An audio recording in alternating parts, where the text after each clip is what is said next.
دا هغه ځوانان دي چې شپه او ورځ یې د هیواد او ولس د دفاع په برخه کې په ځان یوه کړي او ملا یې تړلې د هیواد او خاورې ساتنې په پار. د خوست ځانګړو ځواکونو سرتیري چې موده وړاندې د دولت وسلوال مخالفینو په مقابل کې ښه میړانه ښکاره کړي، خوستي ځوانانو یې ستاینه وکړه او د دوی قربانۍ یې وستایلې.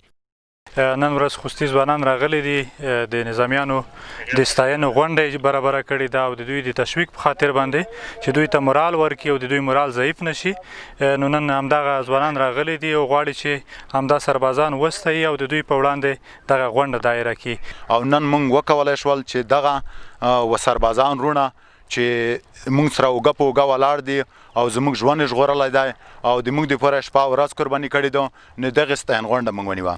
خوستي ځوانانو د هیواد ملي او دفاعي ځواکونو ته ډاډ ورکړ چې په هر حالت کې ملاتړ کوي او د ځان په قربانۍ به د ملي او دفاعي ځواکونو ترڅنګ ولاړ وي او ملا به یې تړي. مونږ دومره ویلی شو خوستي ځوانان د سر په بدل د خپلو سربازانو سره اوږه په اوږه ولاړ دي. په هر ډول حالاتو کې مونږ ورسره ولاړ یو، ښته وینه مون ترې قربان ده، د سر مو هم ترې قربان ده. کوم وخت چې اړتیا شو مونږ به هر وخت د سر په بدل د دوی سره یو ځای ولاړو. دوی سره به همدا خوستي ځوانان تل ورسره وي او څنګ په څنګ به ورسره وي او همیشه به د دوی دپاره هغه څه چې په سنګر کې ورته په کار کېږي، په نظام کې ورته په کار کېږي، همدا خوستي ځوانان به له دوی سره ورسره وي. د خوست د ځانګړو ځواکونو قوماندان حبیب الله افشار په خپلو خبرو کې د خوستي ځوانانو مننه وکړه او دا ستاینه یې د دوی د مورال د لوړاوي یوه غوره وسیله وبلله.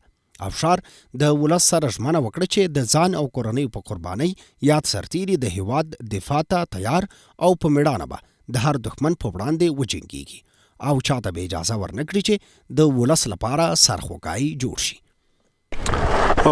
باور وکړئ چې کوم وخت دغه بیرغ چې موږ مټو ولګولی شولو د مو هر یو وخته د هر یوه د بدن عضو مې په زړه کې مې دا شعار ویلو مو چې زموږ د خوست ځوانانو ته د افغانستان خلکو ته بالخصوص د خلکو ته موږ هر رقم قرباني ورکوو. هېڅ به موږ نس په مو چې موږ په کوم ځای کې موږ غفلت وکړي. یاده ستاینه په داسې مهال ده چې اوس تر پخوا په خوست ولایت کې امنیت د ډاډ وړ دی او ولسونه له ملي او دفاعي ځواکونو پوره رضایت لري. خو د پوځي چارو کارپوهان وایي چې د ولس ملاتړ کولی شي چې د سیمې امنیت پوره ډاډمن کړي.